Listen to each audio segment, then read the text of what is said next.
misi saya berpatokan ke misi saja. Saya membagi pengetahuan ini biar jangan saya bawa mati semua.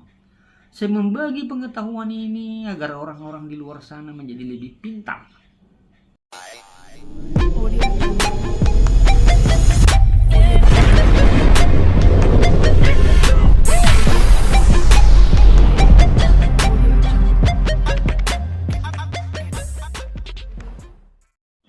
Teman-teman semuanya, selamat pagi ya teman-teman.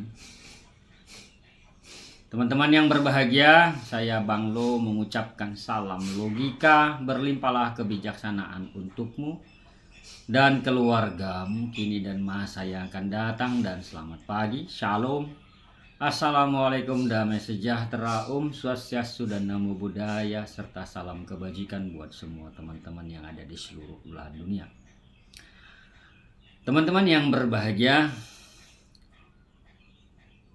banyak yang bertanya ya teman-teman, kenapa saya melakukan terapi untuk membersihkan dan melepaskan ataupun membantu mendoakan orang ataupun mengobati orang dari sakit akibat gangguan sihir ataupun santet ataupun teluh guna-guna pelet. Banyak yang bertanya begitu. Dan juga banyak yang bertanya, kenapa membuat secara konten hal-hal begitu. Teman-teman semuanya, saya pernah mengalami yang namanya sakit akibat sihir atau santet tersebut. Lama saya menderita, sampai mungkin ya orang tidak percaya ya kalau saya dulu waktu kena sihir tersebut, saya sudah jalan-jalan di jalan itu teman-teman. Di jalan itu saya sudah jalan-jalan. Orang bilang mungkin sudah seperti orang gila, tetapi saya merasa sadar saya nggak gila. Tapi orang yang melihat tingkah laku saya itu yang mengatakan seperti orang gila. Nah teman-teman, akhirnya seiring waktu saya sembuh dan sehat akibat bantuan orang yang mau melepaskan dan membersihkan saya. Di situ saya berjanji teman-teman, kalau saya sehat, saya akan memberikan pikiran, waktu, tenaga, dan badan untuk membantu orang banyak di luar sana sakit akibat gangguan sihir. Yang mana teman-teman, sakit akibat gangguan sihir ini sering saya katakan seperti penyakit kanker. Dia menjalar dan membuat kita menjadi lemah, lesu, pikiran kusut dan kacau. Nah, akhirnya teman-teman, seiring waktu berjalan ya, saya menerapi orang, membantu orang. Dan pengetahuan yang saya dapat dibimbing itu saya terapkan dengan membantu orang. Dari tahun 2009 ya, saya sudah menerapi membantu orang. Dan saya juga sudah kemana-mana ya, keluar kota begitu. Ada yang merasa sehat, pengen ketemu ya. Kemudian ya banyak lah itu teman-teman ya. Nah, kemudian pengetahuan yang saya dapat ini teman-teman, saya bingung. Gak mungkin pengetahuan ini untuk menerapi atau mengobati orang ini saya bawa mati. Itu jadi pertanyaan saya dulu ya. Jadi pertanyaan saya dulu, mau diapakan pengetahuan ini ya, mau dikemanakan pengetahuan ini? Kalau bisa bermanfaatlah untuk orang banyak di luar sana ya, bermanfaatlah untuk orang banyak di luar sana. Singkat cerita, pada waktu itu saya nge-grab teman-teman. Saya nge-grab dan ada penumpang saya kebetulan YouTuber ya, tapi dia jenis kontennya tentang ternak ayam. Nah, jadi penumpang saya ini masih muda. Dia bertanya kepada saya, bisa nggak saya charter tanggal sekian untuk saya ngantar saya melamar ya, melamar. Nah, jadi teman-teman semuanya, saya katakan bisa ya. Saya katakan bisa. Bentar ya.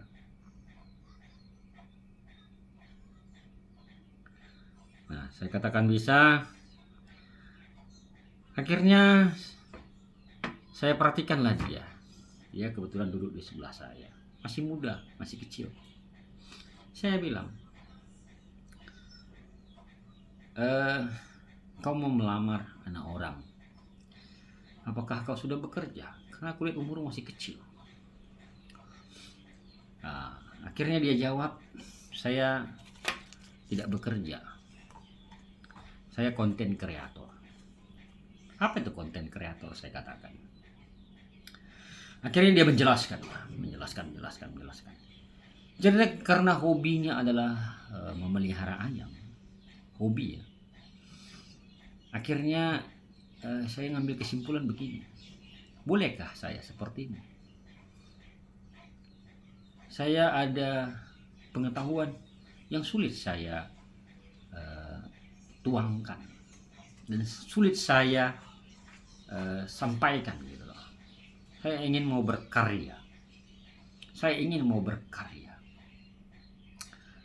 Nah, akhirnya dia bilang begini, boleh. Nah, saya malam belajarlah ke rumahnya. Nah, terus dia bertanya kepada saya, apakah ini hobi? Dia kata, ya saya hobi membantu orang, nolong orang dari sakit akibat gangguan sihir atau santet. Nah, kemudian dia mengatakan bahwa kalau ini menjadi hobimu, Bang, kau nggak akan bosan melakukannya. Sama seperti saya nggak bosan memvideokan ayam. Nah teman-teman semuanya, akhirnya saya belajar dari dia dan membuatlah channel. Ketika membuat channel ini teman-teman, yang namanya juga tukang grab ya.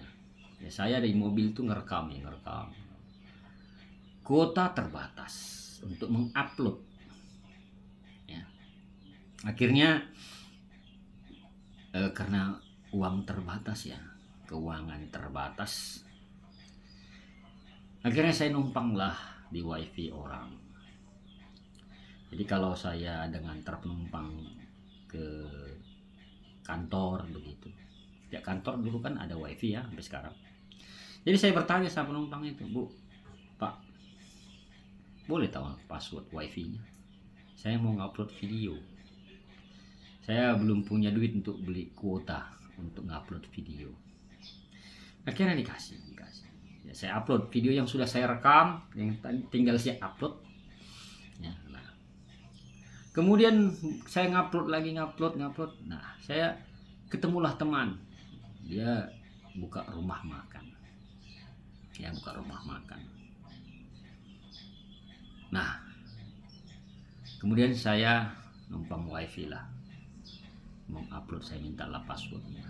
Kemudian saya minta tolong subscribe sama dia.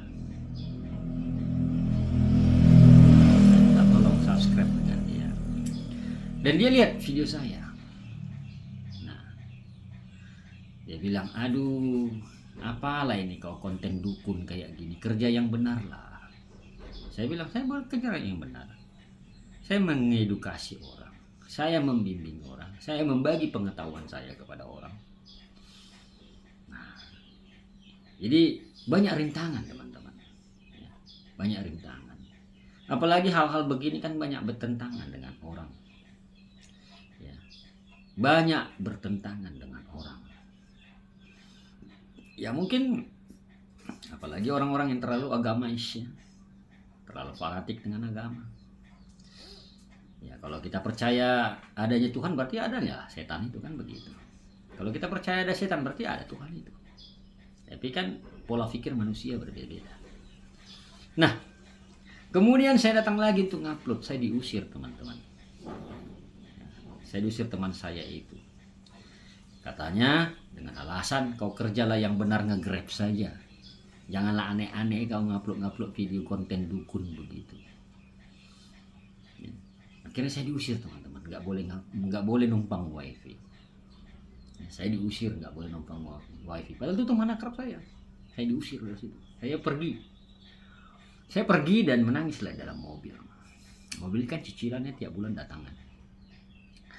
Jadi saya menangislah dalam mobil. Kemana lah saya nggak lagi ngupload kan begitu. Nah, selalu ada jalan ya teman-teman ya. Kalau kita berniat gitu pasti ada jalannya. Ketemulah dengan penumpang lagi ya, setelah saya antar ya. Saya bilang punya wifi di rumah ya, saya bilang iya. Saya numpang wifi mau ngupload video. Oh boleh, silakan. Saya ngupload video 2. Begitulah teman-teman. Jadi dari kalangan keluarga, dari kalangan teman, banyak menentang saya membuat channel YouTube tentang hal-hal terapi pengobatan akibat santet ataupun guna-guna tersebut. Ya. Banyak yang menjadi tantangan dan rintangan bagi saya. Tetapi pada saat itu teman-teman, saya merasa saya tujuannya baik. Saya harus go ahead, jalan terus. Sambil saya nge-grab. Ya. Karena saya tahu penderitaan orang yang sakit akibat sihir atau santet ini teman-teman. Sangat sakit ya. Akan menimbulkan keputusasaan dan keraguan terhadap sakitnya. Dari mana bang lo tahu? Ya saya sudah mengalami lo. Saya sudah mengalami. Proses panjang saya alami untuk sembuh itu proses yang panjang sampai saya bisa makan dengan nyenyak, tidur dengan nyenyak, makan ada rasanya, bahkan jalan-jalan tidak ketakutan. Ya, tidur juga saya tidak merasa takut. Takut untuk dicekik itu udah jauh. Jadi seorang menjadi YouTuber, konten kreator untuk seorang penerapi itu sangat-sangat sulit teman-teman.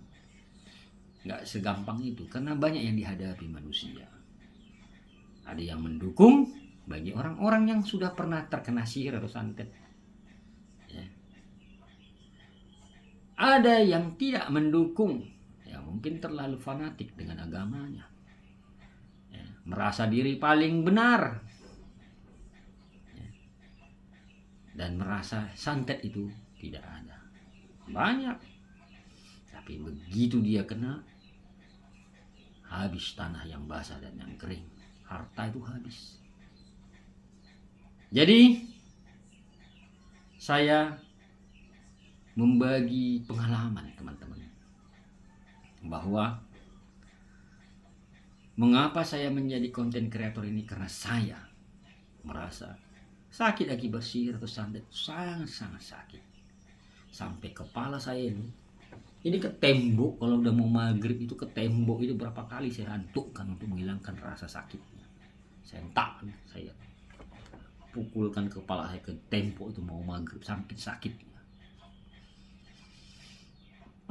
Jadi teman-teman semuanya, ya, rintangan-rintangan itu datang terus datang sampai timbul pikiran keraguan, benar nggak yang saya kerjakan ini?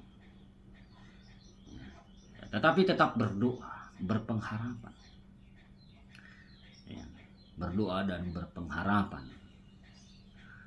Misi saya berpatokan ke misi saja. Saya membagi pengetahuan ini biar jangan saya bawa mati semua. Saya membagi pengetahuan ini agar orang-orang di luar sana menjadi lebih pintar, menjadi banyak kembaran-kembaran Bang Lo, menjadi manusia-manusia yang berpengetahuan akan sakit akibat sihir atau gangguan santet, ya, yang selama ini ditutupi. Membuat manusia-manusia itu sadar bahwa hal yang tidak kelihatan itu lebih sakit daripada yang kelihatan. Ya, musuh itu tidak terlihat. Kalau musuh itu terlihat, lari kan bisa atau menghindar, tapi ini tidak terlihat. Dan penderitaan sakit akibat santet ini sangat lama, menguji kesabaran dan keraguan kita. Ya, jadi membayangkan sakitnya itulah teman-teman saya membuat konten kreator ini atau konten tentang terapi pengobatan ini, agar orang di luar sana dengan visi saya menyehatkan orang banyak di luar sana dari sakit akibat santet atau teluh atau guna-guna pelet ataupun mau menjadi tumbal untuk pesugihan. Itu visi saya. Misi saya adalah melakukan live setiap hari Senin sampai Jumat untuk membantu, membersihkan dan melepaskan orang-orang di luar sana yang masih diganggu akibat sihir setiap hari. Jadi bagi teman-teman yang mau mengikuti live saya, silahkan bergabung di channel Bang Loken. Buka channel Bang Loken, di situ tulisan gabung. Ikuti petunjuknya. 5 tahun lebih saya melakukan yang namanya secara publik. Sekarang saya membuat lebih privasi, ya, lebih privasi. Jadi orang-orang silakan kalau mau bergabung, silakan untuk mengikuti live secara langsung dengan saya Bang Lo di acara pembersihan dan pelepasan. Nah teman-teman semuanya, itu dulu ya video ini. Nanti saya sambung lagi ya. Saya sambung lagi. Mengapa saya menjadi seorang penerapi dan membuat konten untuk hal namanya terapi pembersihan dan pelepasan sakit akibat santet ataupun sihir. Nah, jangan lupa tolong bantu subscribe, like, komen, dan share. Bye-bye.